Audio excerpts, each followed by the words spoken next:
नमस्कार। सोचिए जरा, 1000 साल का साहित्य बिखरा हुआ, इसे एक तरतीब देना, एक क्रम में लगाना, ये अपने आप में एक बहुत बड़ी चुनौती है ना? किसी बहुत बड़ी पहेली को सुलझाने जैसा। और देखिए, यही वो सवाल है जिससे कई बड़े बड़े विद्वान चूचे हैं। ऐसा समझिए कि जैसे हम साहित्य के एक बहुत बड़े अनजान इलाके का नक्शा बनाने निकले हैं, तो आज की इस पूरी बातचीत में हम यही देखने वाले हैं कि ये नक्शा बनाने की कोशिश कैसे शुरू हुई और वक्त के साथ इसमें क्या क्या बदलाव आए। तो चलिए इस सफर की शुरुआत करते हैं। तो इस कहानी का पहला पड़ाव आता है साल 1889 में, और हमारे पहले गाइड हैं जॉर्ज ग्रियर्सन। इन्होंने ही हिंदी साहित्य को एक सिस्टम में बांधने की पहली और बहुत हिम्मत वाली कोशिश की। ग्रेयर्सन ने क्या किया? उन्होंने इस पूरे साहित्य के इतिहास को, इस विशाल सागर को 11 हिस्सों में बांट दिया। सोचिए, इसमें चारणकाल जैसा पुराना दौर भी था, तो दूसरी तरफ उस वक्त का दौर भी, मतलब जब कंपनी और फिर महारानी विक्टोरिया का राज था।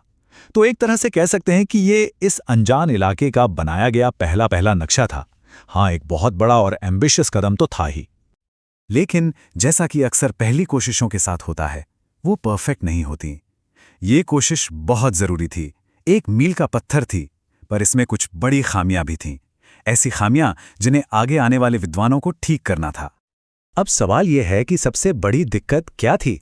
दिक्कत थी नामों में कंसिस्टेंसी की कमी। मतलब कहीं पर तो नाम रख दिया शासकों के नाम पर, जैसे कंपनी रूल इन हिंदुस्तान, और कहीं पर नाम रख दिया धार्मिक परंपरा पर, जैसे ब्रज का कृष्ण संप्रदाय। तो ये जो घालमेल था ना, कभी राजनीति, कभी धर्म, कभी कुछ और, बस यही इसकी सबसे बड़ी कमजोरी बन गया। तो ग्रियर्सन की इस कोशिश के बाद मैदान में उतरे मिश्र बंधु, और उनका मकसद था एक ज्यादा बेहतर, एक ज्यादा स्ट्रक्चर्ड सिस्टम बनाना। तो उन्होंने क्या किया? उन्होंने पूरे इतिहास को 5 बड़े बड़े हिस्सों में बांटा: प्रारंभिक काल, माध्यमिक काल, अलंकृत काल, परिवर्तन काल और फिर वर्तमान काल। सुनने में ये ज्यादा लॉजिकल लगता है ना, जैसे साहित्य धीरे धीरे डेवलप हो रहा हो। और तो और उन्होंने पहले 3 कालों को भी 2-2 हिस्सों, पूर्व और उत्तर, में बांट दिया, ताकि बात और साफ हो सके। हाँ, ये पहले से तो बेहतर था, इसमें कोई शक नहीं। लेकिन वो एक रूपता वाली समस्या वो यहां भी थी। देखिए, ज्यादातर नाम तो विकास के स्टेजेस जैसे लगते हैं, प्रारंभिक, माध्यमिक, लेकिन बीच में ये अलंकृत काल कहां से आ गया? ये तो उस दौर के लिखने के एक खास स्टाइल को दिखाता है। तो वो पुरानी वाली समस्या अभी भी पूरी तरह से हल नहीं हुई थी। और फिर इस पूरी कहानी में आता है एक टर्निंग पॉइंट, एक ऐसा मोड़ जिसने सब कुछ बदल दिया। और ये मोड़ लेकर आए आचार्य रामचंद्र शुक्ल। उन्होंने एक साइंटिफिक अप्रोच सामने रखी, जिसने इस पूरे खेल के नियम ही बदल दिए। अब शुक्ल जी का सबसे बड़ा इनोवेशन क्या था? वो था प्रवृत्ति का कॉन्सेप्ट। मतलब उनका कहना था कि किसी भी दौर को सिर्फ साल या तारीखों से मत देखो, बल्कि उस दौर की जो मुख्य साहित्यिक सोच है, जो उसका स्पिरिट है, उसके आधार पर उसे नाम दो। और यकीन मानिए, यही वो आइडिया था जिसकी अब तक कमी खल रही थी। तो उन्होंने एक 2 स्टेप मेथड अपनाया, बहुत ही सिंपल और ब्रिलियंट। पहला स्टेप काल निर्धारण, यानी टाइम पीरियड तय कर लो, और दूसरा स्टेप प्रवृत्ति विश्लेषण, मतलब उस टाइम पीरियड का डोमिनेंट लिटरेरी ट्रेंड क्या था, उसे पहचानो। इस दोहरे नामकरण ने, इस साइंटिफिक तरीके ने क्लासिफिकेशन को एकदम क्रिस्टल क्लियर बना दिया। और ये रहा उसका नतीजा, आचार्य शुक्ल का वो मशहूर 4 हिस्सों वाला क्लासिफिकेशन, जिसे आज भी स्टैंडर्ड माना जाता है। देखिए कितना लॉजिकल है। आदिकाल, जिसकी मुख्य प्रवृत्ति थी वीरता, तो उसे कहा वीर गाथा काल। पूर्व मध्यकाल, जिसमें भक्ति की लहर थी, तो वो बन गया भक्ति काल। उत्तर मध्यकाल में रीति, यानी लिखने की एक खास शैली हावी थी, तो वो हुआ रीति काल।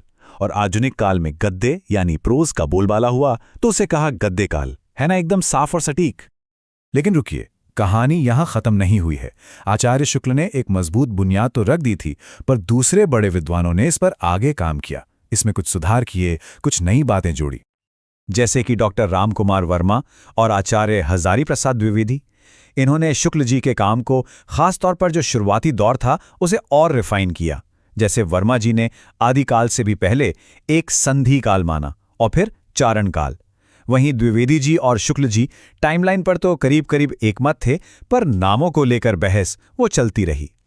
और यही बहस हमें आज के आखिरी और सबसे दिलचस्प हिस्से पर ले आती है, एक ऐसी बहस जो आज तक चल रही है।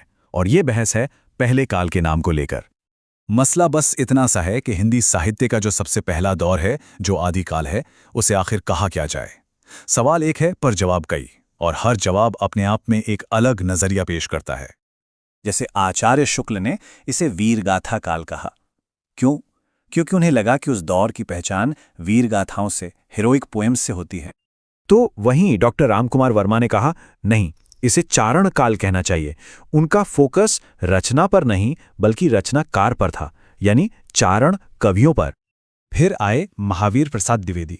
उन्होंने तो एक बहुत ही पोएटिक नाम दिया, बीजवपन काल, मतलब द सोइंग पीरियड, वो दौर जब आने वाले साहित्य के बीज बोए जा रहे थे। और फिर राहुल सांकृत्यायन का नजरिया देखिए, उन्होंने इसे कहा सिद्ध सामंत युग। उनका मानना था कि उस दौर को समझने के लिए वहां के समाज और धर्म को समझना जरूरी है, यानी सिद्धों और सामंतों को। तो इस सारी बहस से हम क्या समझें? टेक अवे क्या है? यही कि साहित्य का काल विभाजन सिर्फ कैलेंडर में तारीखें लगाना नहीं है।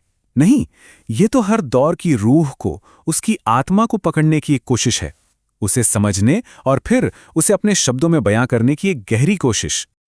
और यहीं पर एक सवाल के साथ इस बातचीत को खत्म करते हैं। क्या किसी साहित्य की आत्मा को समझने का बस यही एक तरीका है कि उसे अलग अलग दौर में बांट दिया जाए?